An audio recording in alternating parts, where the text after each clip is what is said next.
सुप्रभात मंडळी, पहाटेचे 6:30 वाजता आहेत. दिवस उजाडत आहे आणि अशा फ्रेश आणि नमस्कार दादा. नमस्कार. स्वागत आहे आपलं आमच्या गोपालक शेतकरी या युट्यूब चॅनलवर. तुमचं पण स्वागत आहे आमच्या केदारलिंग देशी गौशाळा मसाई पठार पन्हाळा. धन्यवाद. तर आपल्याबद्दल दादा थोडीशी माहिती, थोडासा परिचय आपल्याबद्दल आमच्या प्रेक्षकांना. तर माझं नाव सागर सर्जेराव महाडिक, केदारलिंग गौशाळा मसाई पठार पन्हाळा, गाव म्हाळुंगे.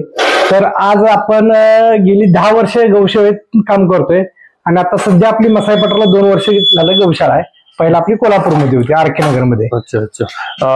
कुठल्या कुठल्या जातीचे आपल्याकडे जनावर आहेत? आपल्याकडे गीर, कांक्रेज, खिलार या पद्धतीची गायी आहेत आणि सध्या आपण वळूंच्यावर चांगल्या पद्धतीने फोकस करून काम करतोय. तर आपल्या वळूचा म्हणजे कांक्रेज गटात बऱ्याच ठिकाणी प्रथम क्रमांक आला. तर आता तर मित्रांनो, आपण बघू शकता इथे पोस्टर सुद्धा लावलेलं आहे त्या वळूचं.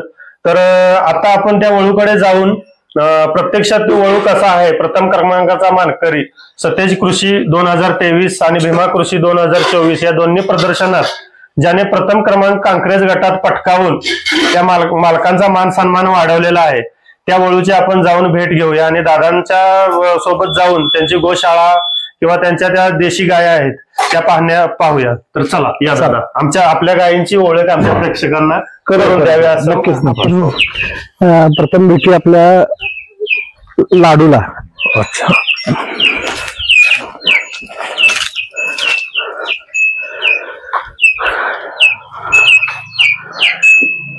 तर मंडळी बघू शकताय आपण इथे मगाशी जो पोस्टर मध्ये आपण वळू बघितला होता प्रथम क्रमांकाचा मानकरी, कोल्हापुरात जी मोठी मोठी 2 कृषी प्रदर्शन झालेत त्यामध्ये दोन्ही मध्ये प्रथम क्रमांकाचा मान पटकावलेला हा सागर महाडिक यांचा लाडू नावाचा वळू. तर दादा याच्याबद्दल थोडीशी माहिती सांगा. तर हा कांक्रेज जातीचा नंदी आहे. तर हा आपण ब्रीडिंग साठी वापरतो. आपल्याकडे कांक्रेज गायी आहेत. तर हा अतिशय स्वामीनिष्ठ मानला जातोय. काय तर महादेवाच्या पाठीमागं जी कांक्रेज जातीचा नंदी असण्याचं कारण तेच आहे की तो महादेवाला जसा प्रिय आहे किंवा महादेवाशी जसा एकनिष्ठ आहे तसाच तो अजून सुद्धा म्हणजे त्याचं ब्रीड त्यासाठीच चांगलं प्रसिद्ध आहे की तो मालकाशी अतिशय प्रामाणिकपणे आणि सपोर्टिव्ह, म्हणजे ते अगदी मालकाला कोणी जवळ सुद्धा येऊन उभारणार नाही, गार्डचं काम करण्याचं काम तो करतोय. आणि अतिशय शांत, प्रामाणिक. आणि दुसरी गोष्ट म्हणजे कांक्रेज मधलं आपल्या तसं बघायला गेलं तर माझ्या हिशोबानं कोल्हापूर जिल्ह्यात आता यानं प्रथम क्रमांक घेऊन आपली छाप सोडलेलीच आहे. तर तशा पद्धतीनं तिची ठेवण बघा, आता नाकाचा जो भाग आहे तो अतिशय लहान असतो कांक्रेजमध्ये, माता असाच चेपलेला असतो. शिंगांची ठेवण ही चंद्रकोर पद्धतीची असते. तर आणि हा 2 कलर मध्ये आहे. तसं कांक्रेज मध्ये काबरा कलर येतोय, पांढरा कलर येतोय, काळा कलर येतोय.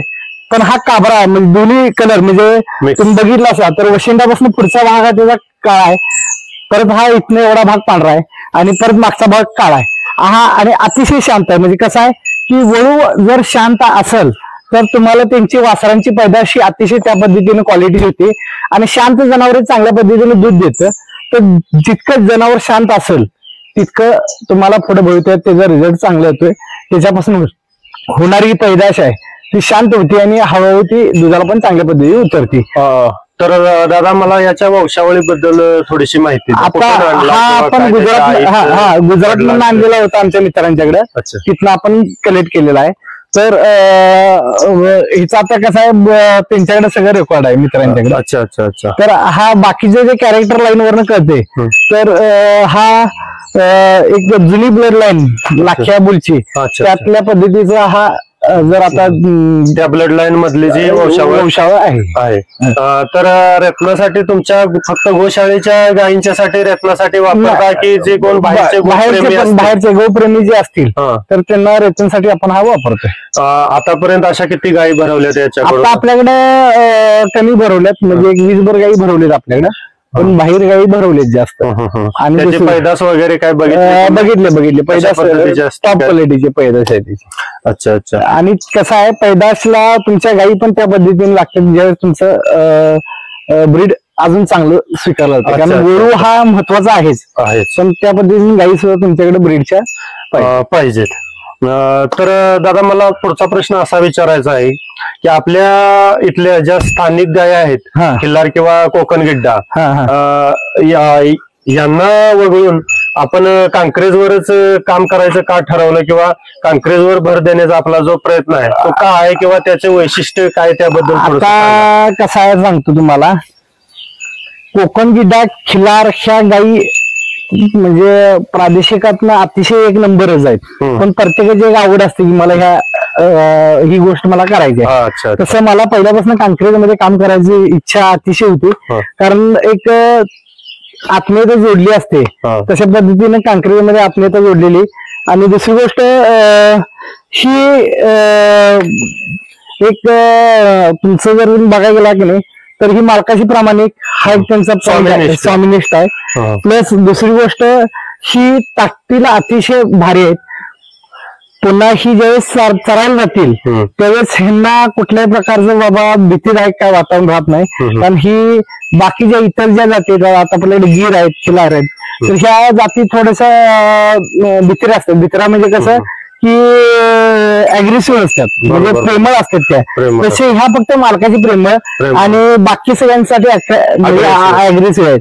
तर ह्या कसं आहेत की बाबा जो तुम्ही हिची सेवा कराल तर त्याच्यासाठी ह्या अतिशय चांगल्या पद्धतीने बरोबर गार्डचं काम पूर्ण माझ्या आता गाई आपल्या मसाई पठाराला चरायला जातात ज्या 20-22 गाई आहेत त्या.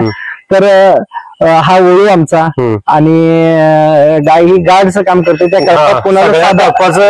संरक्षणाचं काम थोडक्यात वळू करतो. आपल्या एरियात वाघाचं किंवा इतर जंगली प्राण्यांचा वगैरे अतिरेक वगैरे असतो. वाघांचा अतिरेक असतो म्हणताना तर कांक्रेजकडे खास वळण्याचं कारण ते म्हणून कांक्रेज जातीची निवड या जातीच्या गायी जास्तीत जास्त किती दूध देऊ शकतात. आता आपल्याकडे गायी आहेत त्या साधारण 14 लिटर म्हणजे दोन्ही टायमात 7-7 लिटर पर्यंत गायी जातात. एक मिनिट जरासं ही आपली सुरभी नावाची गाय आहे. तर थोडं तुम्ही बघू शकता असा की ही पण अतिशय क्वालिटीला एक नंबर मधली टॉपची शुद्ध गुणवत्तेची. म्हणजे कांक्रेज निवडायचं अनेक कारण सांगतो मला. कांक्रेज ही अतिउष्म म्हणजे राजस्थान सारख्या एरियामध्ये राहणारी. तर ही कसं तिथं तुम्हाला ओला चारा मिळू दे सुका चारा मिळू दे तर आणि तिन्ही वातावरणात म्हणजे पावसाळ्यात उन्हाळ्यात आणि हिवाळ्यात म्हणजे हे अतिप्रमाणात अतिशय चांगल्या पद्धतीने राहतात. म्हणजे सर्व एकदम त्यांना काय म्हणजे अत्यंत प्रतिकूल परिस्थितीत धरून येणार. दुसरी गोष्ट कसं की पुन्हा जसं म्हणलं तुम्हाला की ही जितकं तुम्ही यांच्यावर प्रेम करशील ही 10 पट तुमच्यावर प्रेम करणार. तर ही गोष्ट आपल्याकडे बाकीच्या इतर म्हणजे खिलारमध्ये म्हणा किंवा गीरमध्ये त्या नुसता प्रेम करणार आहेत, ह्या संरक्षण करणार आहेत. बरोबर संरक्षण होते प्रेम होते. आणि दुसरी गोष्ट म्हणजे यांचं जे उभारणं स्टाईल किंवा चालण्याची स्टाईल एकदम अतिशय म्हणजे दिमाग म्हणजे वाघाची जशी स्टाईल असते तसं वाघानंतर कांक्रेजची जी स्टाईल म्हणली जाते किंवा ते चालताना कधी तुम्हाला मान खाली घालून चालवताना दिसणार नाही.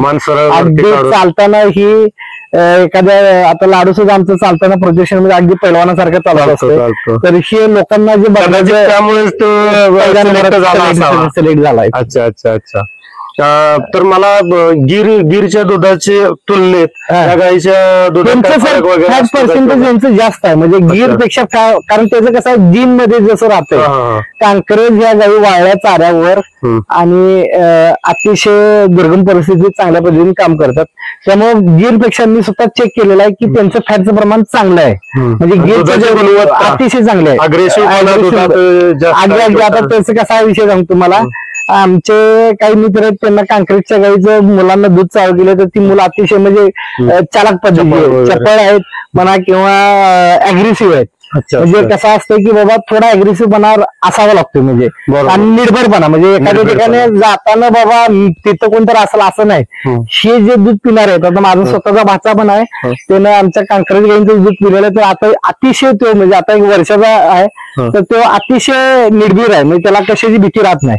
म्हणजे ह्या गायींच्या दुधात मी जसं सात्विकता उतरते, तर तशा पद्धतीनं लोकांच्या सोबत तिची सात्विकता उतरते. म्हणजे जसा गायीचा स्वभाव अगदी तीच गुणवत्ता तिच्या दुधात सुद्धा येते, दुधात असं म्हणलं तरी काय हरकत नाही काय या गायीला भेटते. ही आमची कावेरी. आणि आमच्याकडे प्रत्येक गायींची नावं आहेत आणि अच्छा. गायींच्या नावावरनं त्यांच्या वासरांची नावं आहेत. ही कावेरी म्हणजे कुठली कसं आहे, bloodline आहे ते हा, लक्षात ते यावं. लक्षात म्हणजे कसं आहे की बाबा क्रॉस ब्लड लाईन होणे अच्छा. यासाठी. त्यात आमची कावेरी आहे, ती सुरभि आहे. हा गणेश आता आपण सहवाल जातीचा एक नंदी छोटा गणेश. हा कुठून आणला होता काय? हा नाशिक वरून आणलेला आहे. एक गणेश उठ. हा आता आपण पुढल्या प्रदर्शनासाठी आता एक 16 महिन्याच्या आसपास त्याचं वय आहे. अच्छा. तर सध्या हा सहवाल जातीचा एक नंदी छोटा आपण तयार करायला लावलोय. असं दोन्ही हेतून ब्रीडिंग प्रदर्शन आणि हा शेती कामासाठी सुद्धा म्हणजे अतिशय चांगल्या पद्धतीने काम करतात. म्हणजे कांक्रेजला आपण करतात, पण आम्ही काय करायला की 3 in 1 म्हणजे सगळीकडे चालला पाहिजे. ब्रीडिंगला चालला पाहिजे. ब्रीडिंगला तर हा आता सध्या 1 नंबरमध्ये आहे. हा आणि प्लस सहवाल हे सात्विक दूध मध्ये मोडलं जातं. तर सात्विक आणि दुधाचे हे जास्त प्रमाणात देशी गाईमध्ये सहवाल जसं दूध जास्त ब्रीड देते, सहवाल 1 नंबरला देते, 2 नंबरला गिर येते, 3 नंबरला कांक्रेज आणि खारपारकर वगैरे ह्या ज्या. पण हे सहवाल हे आपलं सगळ्यात जुनं ब्रीड की जास्त दूध क्षमता असणार ब्रीड उद्देशानं आपण याचं संगोपन करतोय. आता कसं आहे, वळूचं संगोपन झालं पाहिजे, हे मोठी म्हणतात. आमच्याकडे 2-4 प्रकारची वळू आहे. वळू चांगल्या क्वालिटीचा असला तर नक्कीच त्याची पुढची पिढी निर्माण होणार आहे. 100% त्यासाठीच आपलं हे काम चालू. ठीक आहे, चालेल. तर या आता गोट्यातल्या काही गाई दाखवूया. तिथे समोर पण आपण एक गिर दाखवतो. लक्ष्मी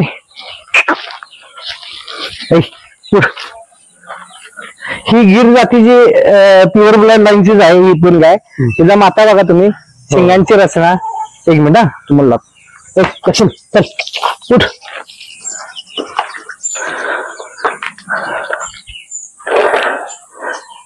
कसं आहे गिर, 1 मिनिट, हे आमच्या गाईचं नाव लक्ष्मी आहे.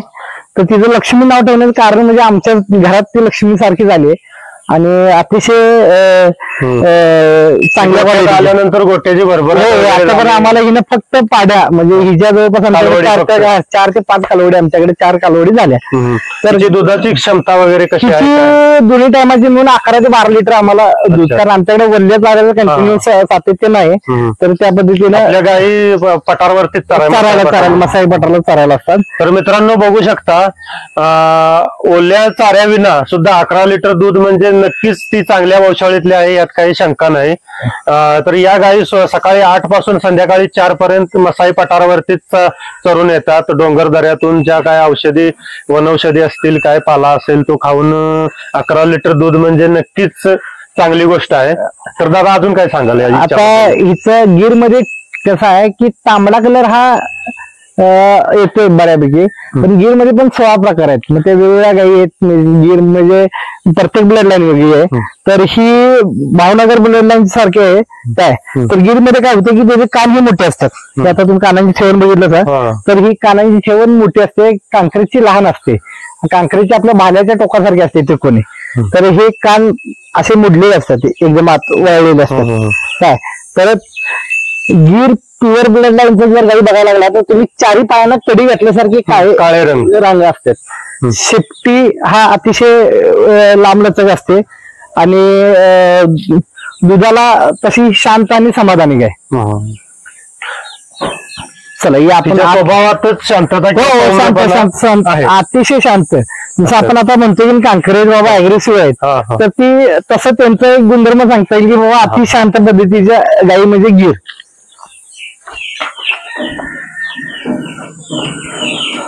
या तर आता आपण गौशाळेत आलोय.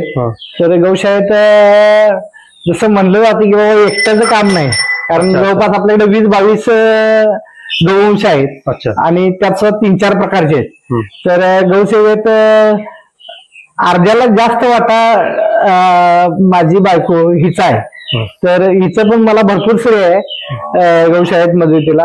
आता ही आमच्या बाकीच्या गायी आणि ज्या बाहेर बघितल्या त्या. अच्छा.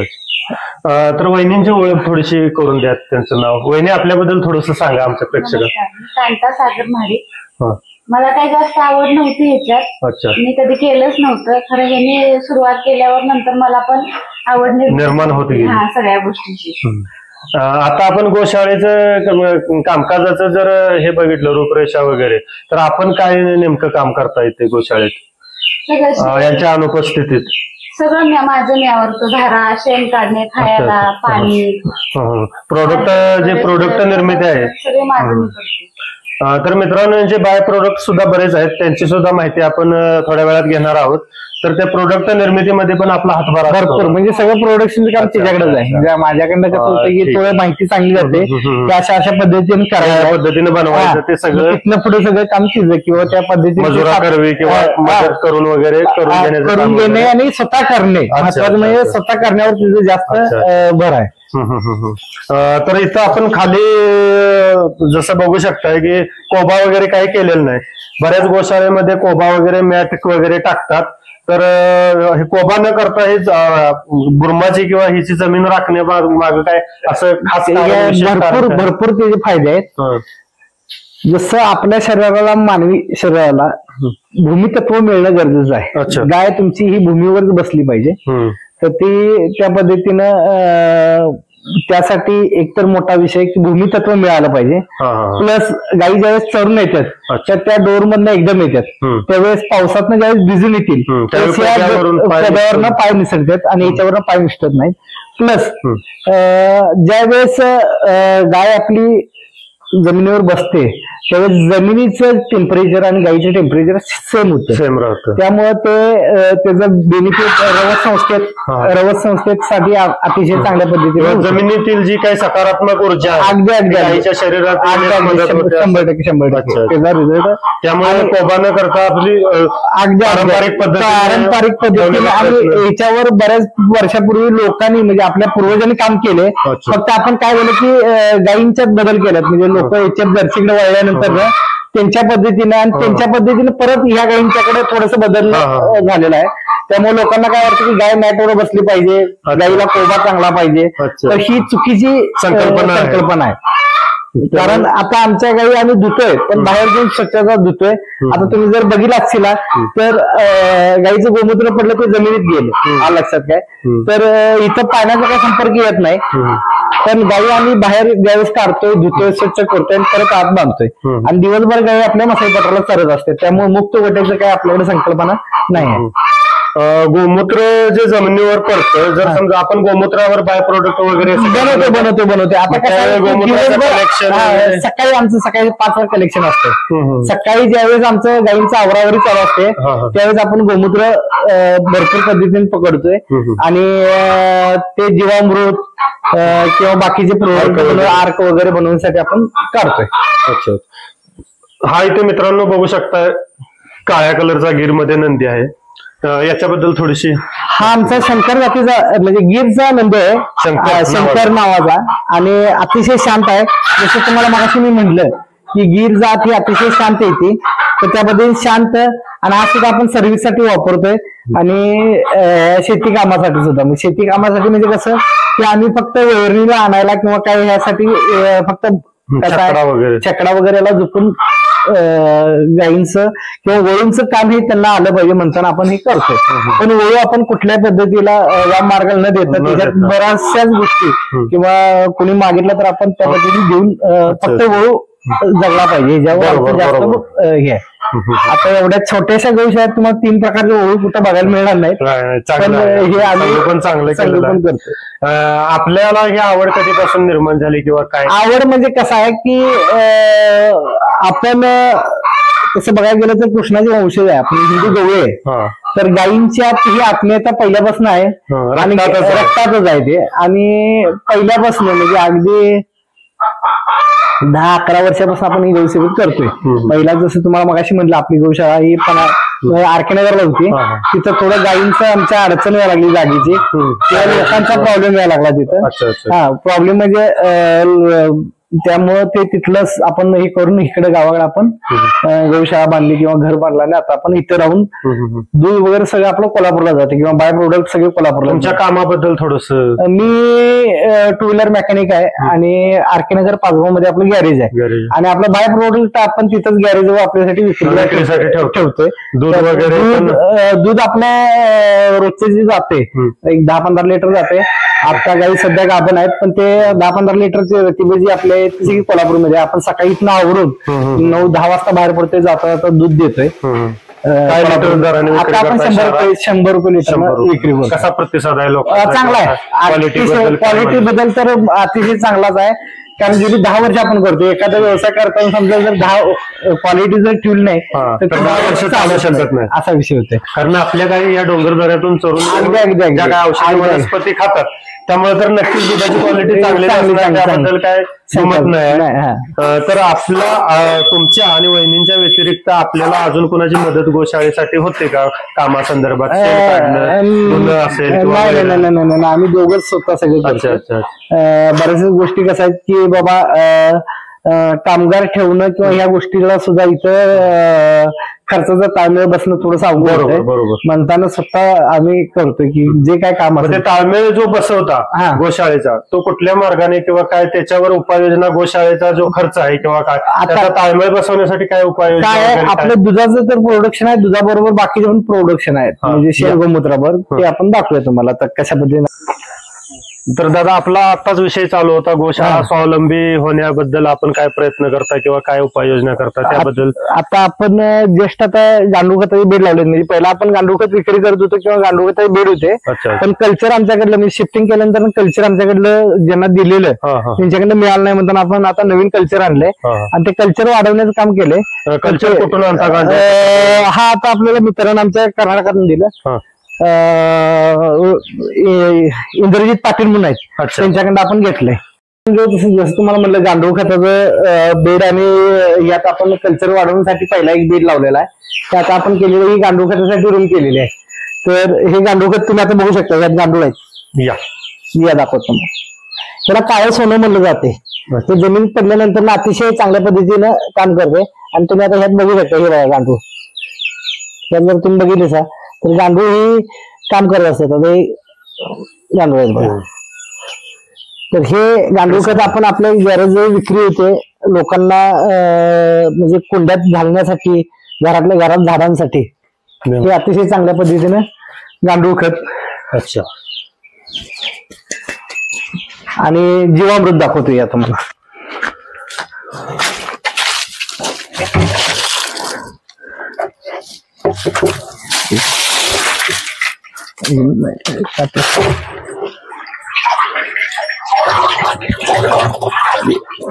हे जीवामृत किती दिवसात तयार होतं आणि किती दिवसापर्यंत वापरायचे? आता हे 7 दिवसापर्यंत तयार होते. अच्छा. आता हे कसं आम्ही ऑर्डर प्रमाणे करून ठेवतोय. अच्छा. आणि हे ड्रिपची ऑर्डर होती, म्हणजे जसं तुमच्या ठिबक सिंचन मध्ये वापरणार होते, त्यामुळे हे आपण अतिशय स्वच्छ पद्धतीने गाळून वगैरे सगळं वस्त्र करून ठेवलेलं आहे. हे आता डायरेक्ट तुम्ही ड्रिपला सोडू शकता या पद्धतीवर ठेवलेलं आहे. अच्छा अच्छा. म्हणजे लोकांचा जर समज आहे की जीवामृत ड्रिप सोडता येत नाही तर सोडता येते जीवामृत, त्या पद्धतीने आपण तयार करतोय.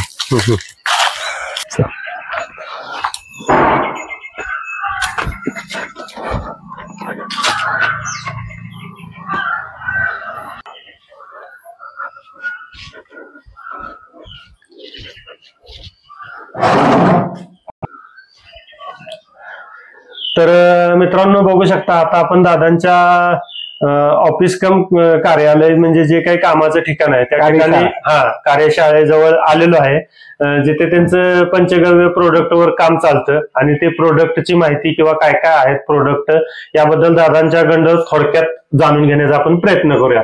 तर दादा आपल्या प्रोडक्ट बद्दल थोडीशी माहिती आमच्या प्रेक्षकांना द्यावी. आता आपण काय करतोय की गाय आपली चांगल्या पद्धतीने ह्याच्यावर चालायसाठी स्वावलंबन व्हावे त्यासाठी आपण गाईचं शेण, गोमूत्र, तूप ह्याच्यावर अतिशय चांगल्या पद्धतीनं काम करतोय. आणि तशा पद्धतीनं काम करतोय. तर ते आपलं हे बाय प्रोडक्ट आहेत की गाईच्या शेण गोमूत्रापासून बनवलेले आहेत. तर आता तुम्ही बघू शकताय हा आर्क आहे गोमूत्राचा, म्हणजे तुम्ही जर बघितलं अगदी वॉटर व्हाईट आहे, बरोबर, क्रिस्टल क्लिअर. तर ते हा अशा पद्धतीचे आपण अर्क 30 प्रकारचे काढतोय. तर 30 प्रकारचे अर्क काढतोय. तर ते वेगवेगळ्या रोगांसाठी वापरले जातात की बाबा गोमूत्र अर्क का घ्यावा, तर त्याला धन्वंतरी म्हणलं जातंय. त्यात जे आपण आयुर्वेदिक वनस्पती घेऊन जातोय घालतोय, तर ते आयुर्वेदिक वनस्पती त्यात 10,000 पटीने जास्त पटीने काम करतात.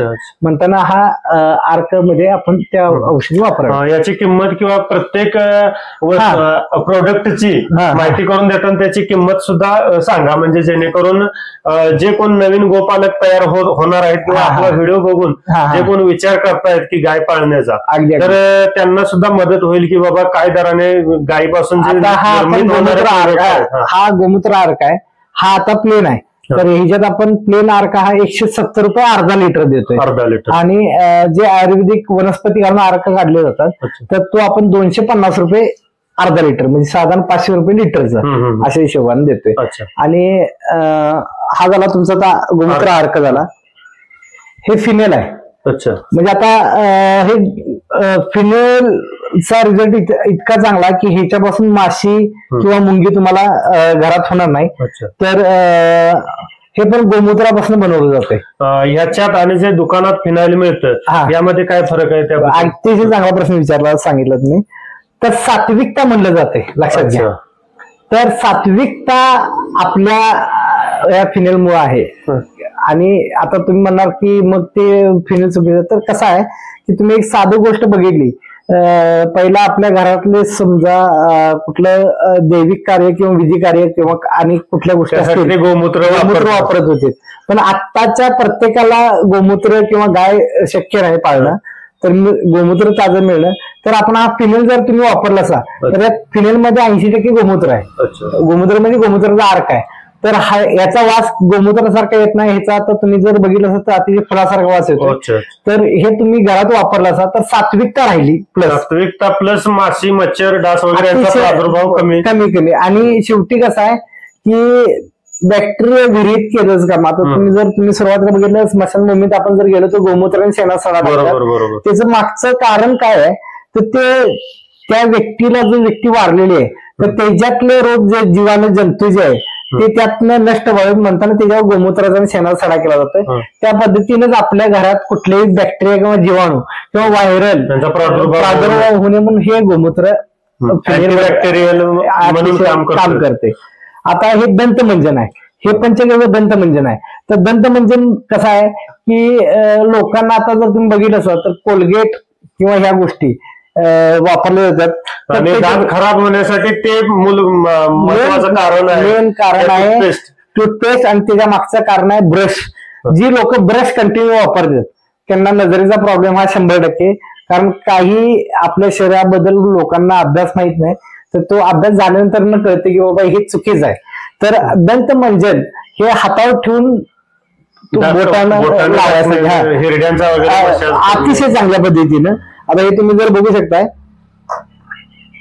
याचा वास किंवा याचा रिझल्ट आता तुम्ही वापरला तर दाताच्या अतिशय जबरदस्त. आणि याचा जो सुगंध आहे हा वेगळ्याच प्रकारचा आणि पॉझिटिव्ह असा, म्हणजे सकारात्मक असा याचा वास आहे. किंवा याचं जे मी सुद्धा स्वतः मंडळी दंतमंजन घरात बनवून वापरतो. अगदी जबरदस्त रिझल्ट आहे. तुमचं हिरड्या फुगणे, हिरड्यातून रक्त येणे, दाढा दुखणे, या सगळ्या ज्या व्याधी आहेत दातासंबंधातल्या त्या सगळ्या व्याधीवर रामबाण उपाय म्हणून हे काम करतं. कारण मी हे स्वतः बनवून वापरून याचा अनुभव घेतलेला आहे म्हणून मी सांगतो. तर नक्कीच आपल्या आजूबाजूला आसपास जर असे काही प्रोडक्ट, गो आधारित प्रोडक्ट असतील तर ते खरेदी करून आपण एक प्रकारची गोशाळेला मदतच करतोय ही भावना सुद्धा, आणि आपल्या आरोग्याला सुद्धा चांगलं प्रोडक्ट किंवा चांगले वस्तू वापरून आपलं आरोग्य सुद्धा मजबूत होण्याचं काम होत आहे. तर नक्की मंडळी असे पंचगव्य प्रोडक्ट आपल्या आजूबाजूला जर असतील तर नक्की वापरून पहा. नसतील तर दादांचा फोन नंबर, कॉन्टॅक्ट नंबर मी डिस्क्रिप्शन मध्ये देत आहे. आपण इथून सुद्धा त्या मागून घेऊ शकता. किंवा आपण कोल्हापूरमध्ये पूर्ण कोल्हापूरमध्ये सुद्धा यांचं शॉप आहे. शॉपला आहे. कोल्हापूरचे जे कोण प्रेक्षक बघत असतील ते तिथे जाऊन सुद्धा खरेदी करू शकता. नाहीतर ती पार्सलची सुद्धा सोय दादा आहे, काय अडचण नाही. तर आता हे झालं तुमचं दंतमंजन. शेला शतगृत म्हणलं जातंय, म्हणजे तुपावर 100 वास 1,00,000 वास प्रक्रिया केली जाते, म्हणजे जेव्हा संस्कार केले जातात. जर जमवत असलं तर बघा जवळ या. हा शतगृत जर तुम्ही बघितलं असाल तर हे तुपापासून बनवलेलं आहे. आणि तुपाच्या शुद्धतेचा वास मंडळी त्यात येत आहे. आपण जे बाजारातनं तूप आणाल त्याचा वास घ्या आणि या डबीचा जर वास घेतला तर नक्की जमीन आसमानचा फरक आहे. पण ते तुम्हाला ते वापरल्याशिवाय किंवा हातात घेतल्याशिवाय लक्षात येणार नाही. शतगृत हे महिलांसाठी, म्हणजे समजा चेहऱ्यावर वांग असेल, महिलांसाठी म्हणजे महिला चेहऱ्यावर जास्त फोकस असतो म्हणून चेहऱ्यावर वांग असणे किंवा बाकीचं जे भाजलंय किंवा ह्या ज्या गोष्टी होतात तर त्यात शतगृत हे अतिशय चांगल्या पद्धतीने काम करते. आणि साधारण हे आपण हे 110 रुपयाला देतोय. दंतमंजन आपलं फिनेल आपलं 110 रुपये लिटर आहे आणि दंतमंजन 50 रुपयाला आहे. तर हा पंचगव्य साबण, हा तर तुम्ही बघू शकता पंचगव्य साबण. तर हा साबण कशासाठी आहे की शारीरिक हा तुम्हाला पहिल्या आंघोळीमध्येच रिझल्ट देतो याचा. अच्छा. तर बघा हा केमिकल काय गोष्टींचा वापर. आता आपल्यात मुलतानी मिठी आहे, गाईचं शेण आहे, तूप आहे, दूध आहे, ताक आहे. तर याच्यामुळे काय होतंय की तुमच्या बॉडीला स्किनला जसं लहान होलं असतात, आता आपण जे इतर रेग्युलर साबण वापरतोय तर त्यात जनावरांची चरबी घातली जाते आणि त्यामुळे काय होते की ते साबण आपल्या शरीराचे सेल्स जे आहेत ते डेड करण्याचं काम करते. पण हा पंचगव्य एकमेव साबण असा आहे की हे तुम्हाला पहिल्या आंघोळीला रिझल्ट देतोय. हे काय करतोय की ही तुमची डेड स्किन सगळी मारून टाकतोय, बाजू करून टाकतोय आणि आपल्या आणि बॉडीला जी लहान होलं असतात, जसं आपल्या शरीराला ऑक्सिजनची गरज आहे तसं त्वचेला सुद्धा ऑक्सिजनची गरज आहे, ती ह्या साबणामुळे अतिशय अगदी. आणि लोकांना त्याचा, आणि हा पण 30 रुपयाला हा एक साबण देतोय. आता जसं मगाशी म्हणलं की सात्विकता घरात, तर आता हे गाईच्या शेणापासून श्री, ओम, स्वस्तिक असे आम्ही पॅटर्न बनवलेले आहेत. तर हे कशासाठी की शोभेच्या वस्तू जसं आपण घरात चिटकवतोय, आता आपल्या इथे दरवाजे चिटकवलेले आहेत, तर या शोभेच्या वस्तू चिटकवतात. ह्यातनं काय होतंय की सकारात्मक ऊर्जा, सात्विकता आणि डेकोरेशन सुद्धा होते. म्हणजे ह्या गोष्टी आहेत. तसं आता तुम्हाला बघितलं थोडस काहीतरी वेगळं दिसण्याचं आता हे आम्ही केलेले आहेत. आता ह्यातनं काय आहे की हे आपण राखीसाठी वापरतोय. अच्छा. राखी जे बनवतात रक्षाबंधनला आपण, तर हे हातावर तुमच्या ह्याला दोरींचं हे लावून बनवलं जाते. तर काय होते की ह्यातनं गाईला पण मदत होते. अच्छा. आणि आज ही एक मोठी ताकद आहे. मोबाईलचं रेडिएशन 100% जसं आपल्याजवळ ही 6 महिने राहील किंवा 8 महिने, तर तुमच्या रेडिएशनचं प्रमाण कमी करते. आता ही आपण गौमय कुंडी बनवलेली आहे. ह्या अशा कुंड्या बनवलेल्या आहेत आपण, आणि साधारण हा आपण 80 रुपयाला कुंड्या देतोय. तर विषय कसा आहे की ह्या कुंडींच्या मध्ये झाड लावल्यानंतर ह्याला वेगळं खत कुठलं घालावं लागत नाही, ऑटोमॅटिक ते शेणामध्ये आहे. यात आपण फक्त थोडी माती घालायची आणि तुमचं छोट झाड लावायचं. ज्यावेळेस त्या झाडात लावायचं असेल काढायची सुद्धा गरज नाही. तुम्ही हा असं ज्यावेळेस तुम्ही जमीन घालताय त्यावेळेस विघटन होते आणि झाडाला एक परत खताचा मोठा डोस मिळाल्यासारखं होते. तर ही कुंडी, आणि ह्याच्यात आपल्याकडे लहान मोठ्या दोन्ही पण आहेत. आणि हे तूप आहे. तर हे आपण कशा पद्धतीने तूप काढतोय, तर ह्याला आपण 3000 रुपये किलो देतोय. आणि हे सगळं आमच्याकडे मातीच्या भांड्यात दूध गरम केलं जातंय. आणि दूध गरम केल्यानंतर रवीला आपल्याकडे वैदिक रवी आहे. तर वैदिक रवी का म्हणायचं, तर उलट सुलट करणारे, त्याचं पण तुम्हाला दाखवतो.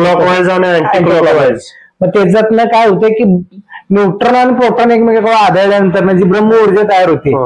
आणि कसं आहे, तूप हे 3 पद्धतीने काढलं जाते. काय तर त्यात मंथन आलं, कर्षण आलं आणि घर्षण आलं.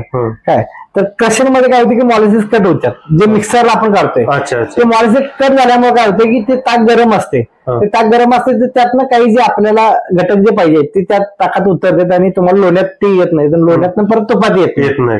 मग ह्या गोष्टी विघटन होत जाते. तर मंथन आणि घर्षण, आता घर्षण म्हणजे आता एक नवीन पद्धत झाली की ते एका मोठ्या प्लास्टिकच्या डब्यात घालून हलवतात. तर त्यावेळेस ती वैदिकता तोडते. कारण आपल्याला कसं पाहिजे की सरळ वेळेने उलट वेळेने, म्हणजे पृथ्वीला त्यावेळेस न्यूट्रॉन प्रोटॉन जसं म्हणलं तुम्हाला, तर ज्यावेळेस आपण ते डबा कसा पण हलवला जातोय त्यावेळेस ते विरुद्ध दिशेने, म्हणजे त्याचा पण तुम्हाला तात्विकतेत काही त्याचा उपयोग नाही. पण ज्यात आपल्याकडे रवी या दाखवतो तुम्हाला. तर आता जसं मगाशी आता तुम्हाला मी म्हटलं की तूप काढण्याच्या 3 पद्धती आहेत. 3 पद्धतीमध्ये कसं की क्रशन, मंथन आणि घर्षण. तर आपल्याकडे मंथन पद्धतीने काढलं जात आहे. आता तुम्ही जर जवळून बघू शकत असला तर आता हे तुम्ही बघताय रवी ही उलट सुलट पद्धतीने फिरते बघा ही, आणि पुढे त्याला लाकडी रवी आहे. म्हणजे जर ह्याच्यात बघितलं का क्लोज होत असेल. हा, तर हे बघा आता रवी उलट सुलट पद्धतीने फिरते. तर काय होतं की न्यूट्रॉन आणि प्रोटॉन एकमेकावर आढळले जातात आणि ह्यातनं जे लोणी तयार होते ते त्याला ब्रह्म ऊर्जा प्राप्त होते आणि गुणवत्तापूर्ण भयानक. आणि आपण आता जसं बघितलं की रवी आपली उलट सुलट पद्धतीने फिरते, तर काय होतं की न्यूट्रॉन आणि प्रोटॉन एकमेकावर आढळल्यानंतर त्यातनं ब्रह्म ऊर्जा तयार होते. आणि ती ब्रह्म ऊर्जा तयार झाल्यानंतर ते जे आपण लोणी कलेक्ट करतोय ती लोणी आपण काय करतोय की मातीच्या भांड्यात चुलीवर आपण त्याचं करून तूप काढतोय. तर त्याच्यात आता मातीचं भांडच का वापरणं गरजेचं आहे. मातीकडे एवढा चांगला गुणधर्म आहे की माती आपल्या त्या लोण्यातले किंवा त्या तुपातले कुठलेही घटक जाळत नाही, जसे आहेत तसे डिलिव्हर करते. पण बाकीचे तुम्ही जर अल्युमिनियम म्हणा, स्टील म्हणा किंवा बाकीचे कुठली वस्तू घेतल्या तर त्यातलं सगळं कमी करून टाकते. त्यामुळे मातीच्या भांड्याचा उपयोग आपण सगळ्या पद्धती करतो. ठीक आहे. तर दादा माझा पुढचा छोटासा प्रश्न असा आहे की लोकांनी आता गाय तर पाळली पाहिजे आणि त्याचा प्रचार प्रसार आम्ही आमच्या चॅनल मार्फत अतिशय करतच आहोत. तर हा व्हिडिओ बघून तुमच्या गावातलेच, या म्हाळुंगे गावातलेच काही गोपालक तयार झाले किंवा तुमचा हा जो प्लांट आहे तसा प्लांट एवढा मोठा जरी नसला तरी निदान 2-3 गायी सांभाळून आपण त्यावर गो आधारित शेती करावी किंवा जे काही साबणासारखे किंवा फिनाईल सारखे प्रोडक्ट आपण आपल्या कुटुंबासाठी तयार करावे असा विचार आला. त्याची माहिती किंवा त्याचं ज्ञान वगैरे जर घ्यायचं म्हटलं तर ते आपल्याकडे येऊ शकतात. कधी आपण त्यांना ते खताची माहिती असेल, कंपोस्ट असेल, जीवामृत असेल. आमचं महत्वाचं काम आहे की गायीचा प्रचार आणि प्रसार होणं आणि गौपालन होणं.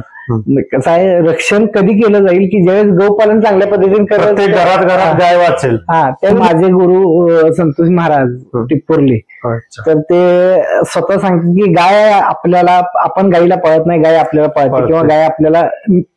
आज गायीच्या जीवनातले बदल जर तू कसा आहे, काही गोष्टी खाल्यानंतर त्यांची चव कळते. तशा पद्धतीनं जसं तुम्ही गाय पॉझिटिव्ह एनर्जी येणार. काही गोष्टी कसं होतंय की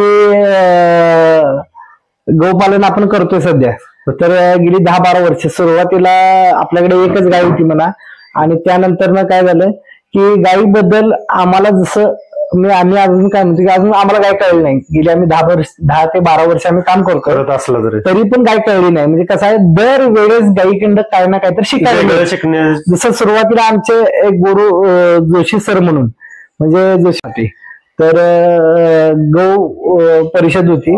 त्या गौ परिषदला गेल्यानंतर पहिला जो राजीव दीक्षितांचं जे काम झालं त्याच्याबद्दल जी माहिती ऐकली, आणि त्यानंतर वर्माजी होते त्यांची आम्ही माहिती ऐकली. त्यानंतर असं निरंजय भाई वर्मा, तर असं वाटलं की आज आपण काष्ण हिंदू गवळी आहे, तर आपण गाय पाळू शकत नाही. वाईट गोष्ट आहे. आणि गाय इतकं मोठं देते हे जर आम्हाला जर कळत नसेल तर आम्ही लोकांपर्यंत पोहोचणं किंवा काय करणं म्हणताना आम्ही काय केलं की एक गाय आणली, स्वतः आपण आपल्यापासून सुरुवात करावी. गाय जाऊन पहिला घेऊन यायची असं म्हणून एक खिलार गाय आणली. तिथूनच प्रेरणा मिळाली. प्रेरणा म्हणजे अतिशय आमचे जोशी सर म्हणा हे आम्हाला प्रेरणादायक होते. तर मंडळी बघू शकता दादांनी त्यांच्या जी प्रेरणा कुठून मिळाली किंवा काय त्याबद्दल थोडस सांगितलेलं आहे. दादांचं युट्यूब चॅनल आहे, काय नाव आहे? केदारलिंग देशी गौशाळा, सॉरी केदारलिंग गौशाळा मसाई पठार या नावाचं युट्यूब चॅनल आहे. त्यांच्या चॅनलला नक्की सबस्क्राईब करा, त्यांचे व्हिडिओ बघत जा. त्यांच्या कांक्रेज बुलचे वगैरे व्हिडिओ, गायींचे व्हिडिओ मसाई पठारवरचे प्रोडक्टचे असतात किंवा माहिती ते देत असतात. तर नक्की त्यांच्या चॅनलला भेट देऊन त्यांच्या चॅनलला सबस्क्राईब करा. आणि मंडळी आजचा व्हिडिओ कसा वाटला कमेंटद्वारे नक्की कळवा. आणि व्हिडिओच्या सुरुवातीला मी बोललो होतो की व्हिडिओ एवढ्या दिवसानंतर लेट का आला त्याचं कारण मी सांगेल. कारण मंडळी आमच्या सुद्धा गायींचं जे शेडचं काम होतं ते गेल्या महिना दीड महिन्यात चालू होतं. आणि आमचा जो व्यवसाय आहे तो गवंडी कामाचा आहे, त्यामुळे मी स्वतः त्यात व्यस्त असल्यामुळे कुठल्या गोशाळेला किंवा गोपालकाला भेट देण्याचे योग आला नाही. तो योग आता दादांच्या मुळे आलेला आहे बऱ्याच दिवसांनी. त्यामुळे व्हिडिओ बऱ्याच दिवसानंतर अपलोड होत आहे, त्याबद्दल क्षमा असावी. इथून पुढे आपल्या चॅनलवरती असेच नवनवीन व्हिडिओ, माहितीपूर्ण व्हिडिओ अपलोड होत जातील. तेव्हा आपलं गोपालक शेतकरी हे मराठमोळं चॅनल, आपल्या हक्काचं चॅनल नक्की सबस्क्राईब करा आणि लाईक, शेअर आणि कमेंट आवर्जून करा. आपल्या कमेंटचा विचार आम्ही नक्की करू. धन्यवाद मंडळी. राम राम. जय गोमाता. जय गोमाता.